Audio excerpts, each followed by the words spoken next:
My hypothesis is that the anger that has been bubbling up on the left and has ended up being this kind of huge amount of division and fighting back and forth, basically on Twitter, I think, more than anywhere else, but still, there's an element of the left. It gained a certain degree of notoriety where it bubbled up even to the point of AOC responding to it. And of course, I'm talking about the force to vote thing with Pelosi. Part of the issue is the range of, let's say, the boundaries of conversation is determined by the way it started. Meaning, the screaming and swearing and cursing and some of the disingenuous attacks on AOC. Be honest. By definition, is going to create people who are against it. And for the people who make the argument, oh, don't pay attention to tone, that's being disingenuous. The issue is not necessarily tone. The issue is if you are going to get a message to somebody that's going to receive it, how you send it out matters. And if you don't want people to focus on how it was sent out, then it needs to be put in a particular way where it can hit its mark without this other flack. Because the fact of the matter is, the idea works. But on some part, and this is me on part excusing some of the anger associated with it, the anger is understood. How could it not be understood? You're in the midst of a pandemic. The overwhelming majority of the country, 74%, says we want Medicare for all. Democrats, 88%, we want Medicare for all. You get a politician that is able to move the numbers on that from nothingness during the time of Obama to gaining in the midst of a pandemic. And why wouldn't it gain in the midst of a pandemic? What, nearly 20 million people infected with a virus? 400,000 people dead by the end of the year? I mean, this is ungodly in regards to the amount of people that are dying and the amount of people that are ill. And the political instrument of the country, what does it do? Does it provide Medicare for all? No. Does it provide Medicare with everyone with COVID-19? No, it can't even do that. You get Joe Biden talking about a public option during the primary. And by the time the primary was over with, and by the time you were stuck with him, that public option became tweaks to Obamacare. And I would even wager you don't even get that. Why wouldn't people be upset? Why wouldn't they be angry? Why wouldn't they be pissing, rageful, and mad? And of course, when that stuff comes out, it comes out in particular ways. Now, my point is, it is perfectly understandable why. Think about the election for the moment. You had Sanders get to the point where it looked like he was going to run. He was like a rocket that was about to take off, especially going around South Carolina. The people who were in Sanders' camp, the people who were out Sanders' camp, was screaming for him, get aggressive. And at no point in this contest did it seem like he had it in him to do so. People would attack him. They would attack his supporters. Warren would put a knife in him, stays in the contest for the explicit purpose of putting a knife in him. Get super PAC money to do so.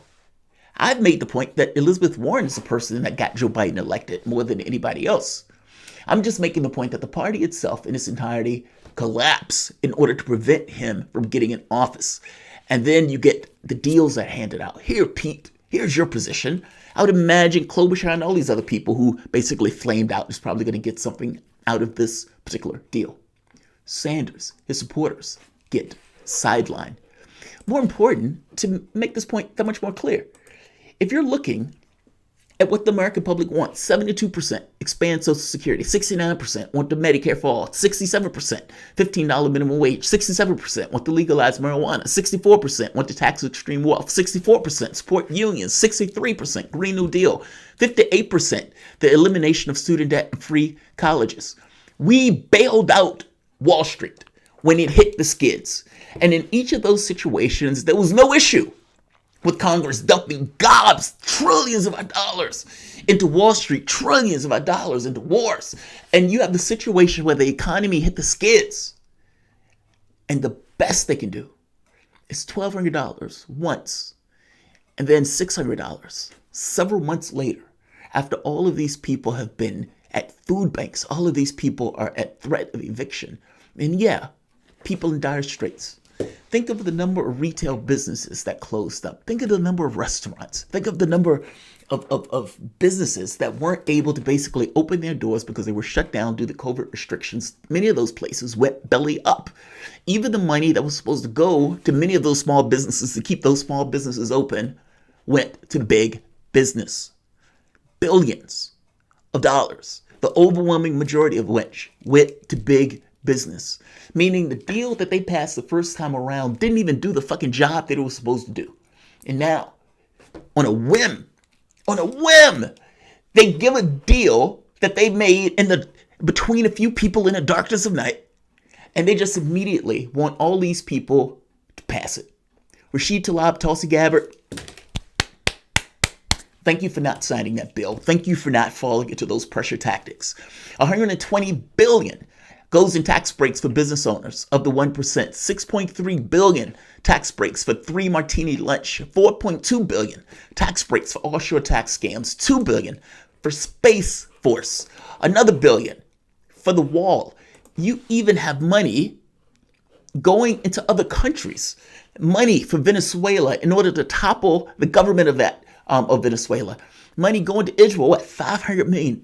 Israel, by the way, has universal health care. And we're giving them billions, and we don't. And they look at us, and they say, hey, aren't you happy that you get the $600? We weren't going to give you anything at first, because they weren't.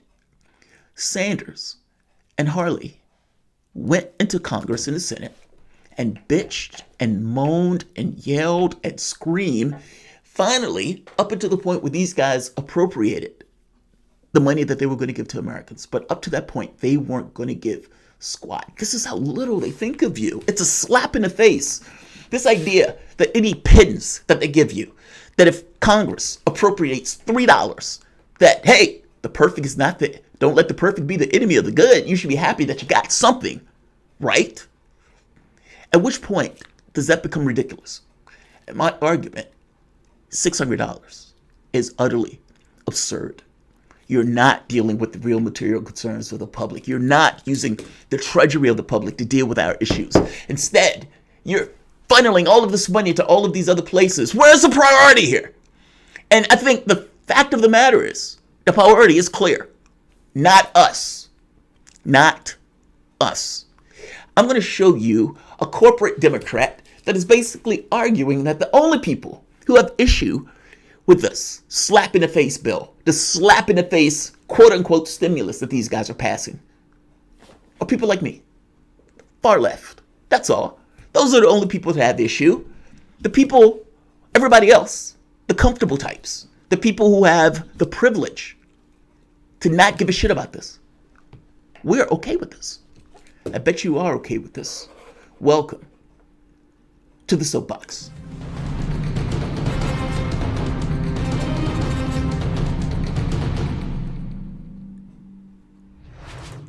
My name is Jamarl Thomas. This is the Progressive Soapbox. Guys, if you dig this content, please like, share, and subscribe. You can always support this content through PayPal or Patreon. This content is brought to you by you, and I appreciate you the opportunity for allowing me to do so. I've been pissy mad about this. I think of all the things that it takes to make our society run. Think of all the things that make our society run.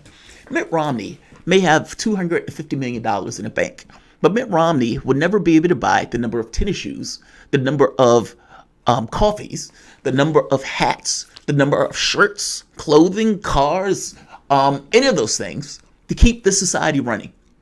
Meaning the wealth of the nation, the 1% of the nation, despite the huge amount of money that they send offshore in order to steal or rob from our purse or give politicians in order to make sure to get those tax breaks, they are always attended to in this process. Think back to Wall Street for the moment when it hit the skids. Think back to Bush and the grotesque tax cuts that he passed. Think back to Trump and the grotesque tax cuts that he passed. All of these presidents, Democrat and Republican, if Hillary Clinton would have got in office, she would also pass the tax cuts. Isn't it strange, weird, that there seems to be this incipient direction and bias towards ensuring that oligarchs get and win in pretty much every situation? Even this. You have a pandemic that has taken place. You have some people in the society that has made nearly $1 trillion in profits. And you have others who basically have lost it all. No fault of their own. Not even their fault from the standpoint of getting the virus, because at the end of the day, it was an incompetent government that allowed the virus to proliferate in the way the virus has. All of the things that it takes to make this country go, the energies that you put into it, the radio stations, the people who do the streets, the people who make the hats, the haberdashers, the people who make the shoes, the people who pour your coffee, who drive the various cars to get products from point A to point B, the people who stand in the stores in order to give you that particular product, risking their own lives, the entirety of this process to ensure that you got that product for shit pay. Think of all of that stuff. Those are human beings that makes the society run. And your government, when it comes up with an actual problem, an actual crisis, what does it do? Nothing significant. And throws pennies at you and acts as if you should be appreciative and ebullient over the pennies that they send, despite the fact that they're giving billions of the treasury to people that don't deserve it, don't need it, and have nothing to do with this particular crisis.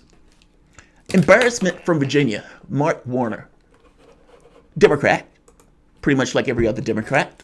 He's going to try to explain how the money from this quote-unquote stimulus is adequate, and that the people who are basically on the far left are the ones that have issues with it, not America as a whole. Let's hear Mark. Let's hear Mark. Yeah, there's millions of people who have actually gone into poverty over these past several months because of the coronavirus pandemic. But are you saying that the Democratic leadership in the House failed before the election? They should have accepted what Steve Mnuchin, the Treasury Secretary, was proposing, $1.8 trillion? I'm saying that neither side, for I think a host of political reasons, really were all into getting a deal done before the election. Wrong. That's wrong. You're lying. No, Steve Mnuchin, $1.8 trillion on the table. It was on the table. Nancy Pelosi, your leader, said no. This is why I say Nancy Pelosi should lose her job. Nancy Pelosi says 1.8 trillion is not enough. It's inadequate. This is not enough money for the American public. I'm going to stay strong for this. I'm Nancy Pelosi. And then the moment that Joe Biden wins, she accepts half. You win the election and then accept half. No, the honest truth of it is Nancy Pelosi was using this as a way to try to ding Trump and didn't want to give him any advantage at all. They upped the amount that they were going to give to 1.8 trillion, and Nancy Pelosi basically said no.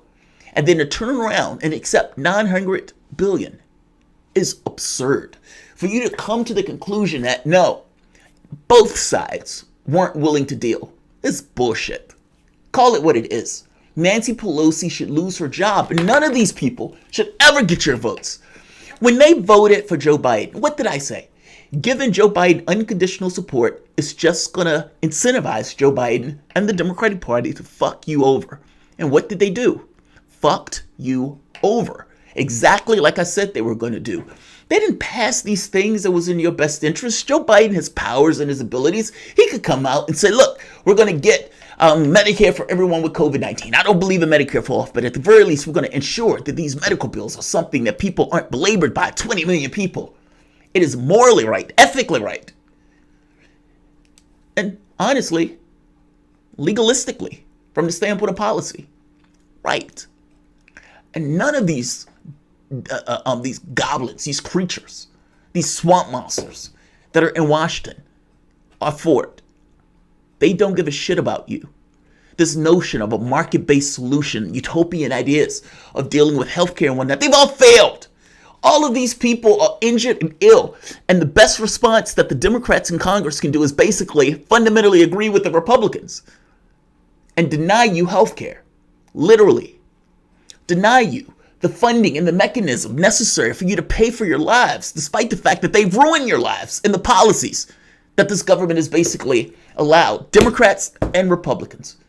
You could blame it on Trump. I don't blame it entirely on Trump. I blame it on the governmental system itself, especially when Pelosi was standing in the way of $1.8 trillion for political reasons.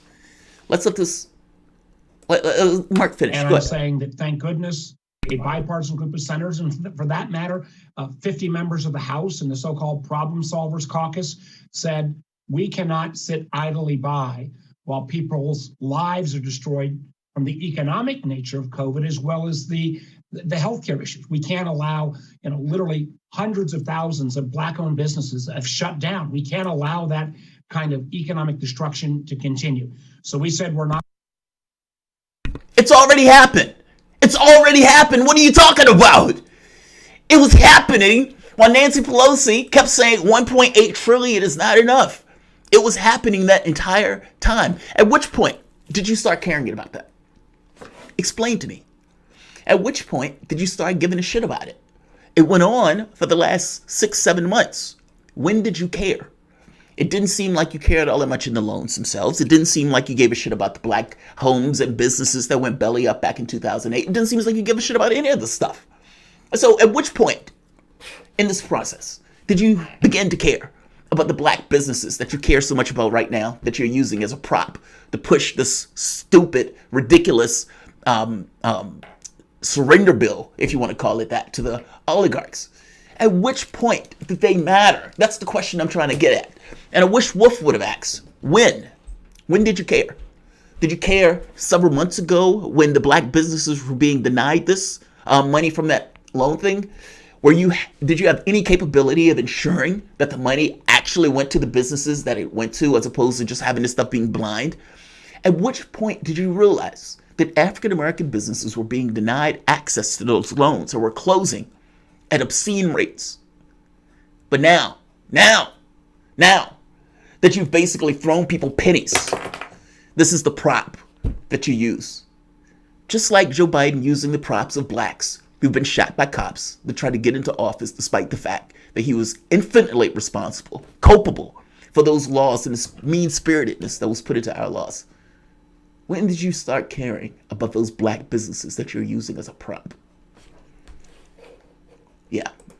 Not going to wait for the folks, the so-called leaders to decide. We're going to put out a plan. We put out that plan. We found wide bipartisan support. The folks on the extremes, far left and far right, who never want to get to yes, they will have some problems. But the vast majority of us, and I think you'll see that vast majority vote in overwhelming numbers, both in the House and later tonight in the Senate, to get that relief out. Yeah, it's so important because there's... Just to make a point here.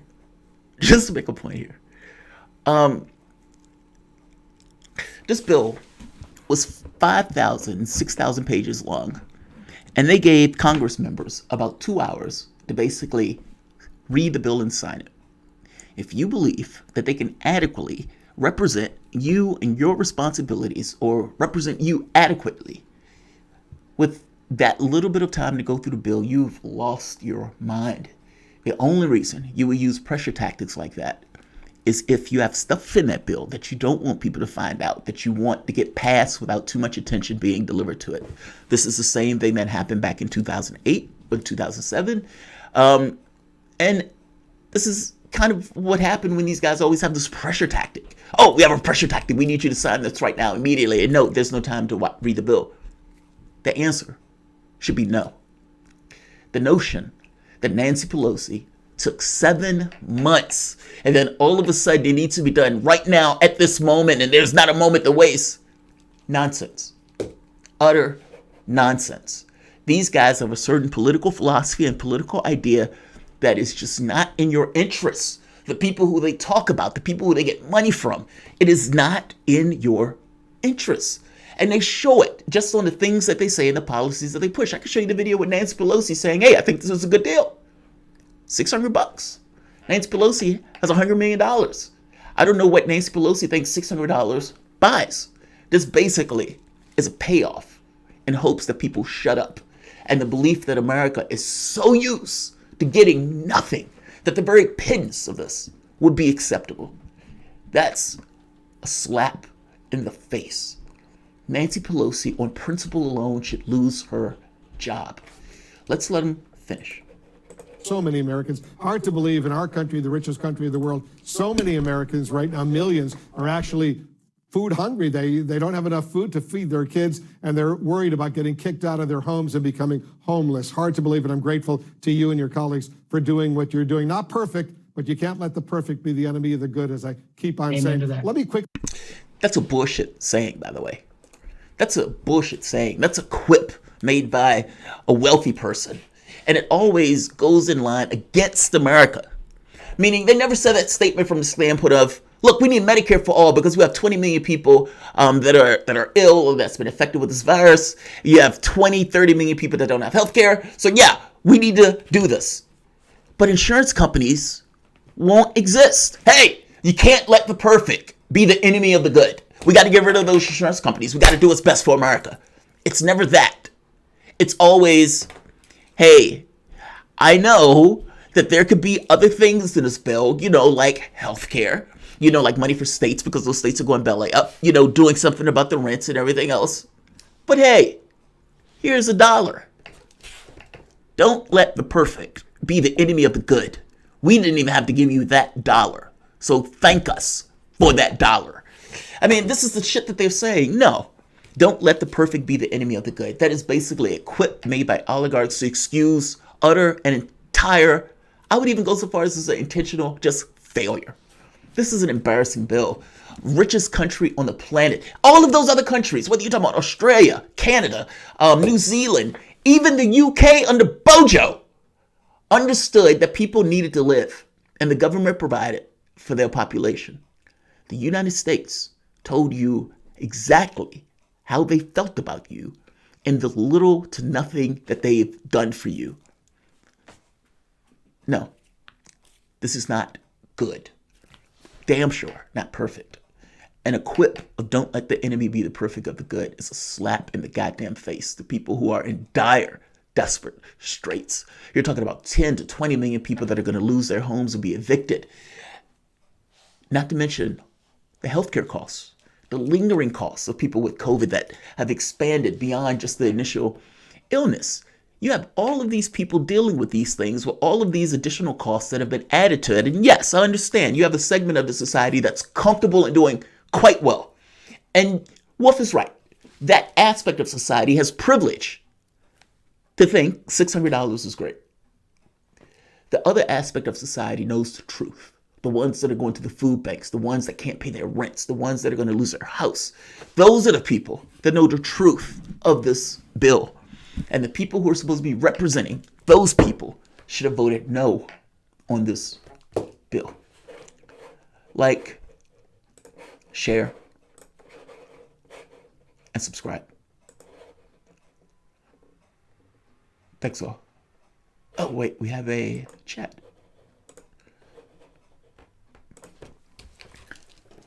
And we have UPG, what is this? UP Garden R or UP Garden R? Oh, thanks, man. I appreciate it. All right, I'm going to end this here. Like, share, and subscribe.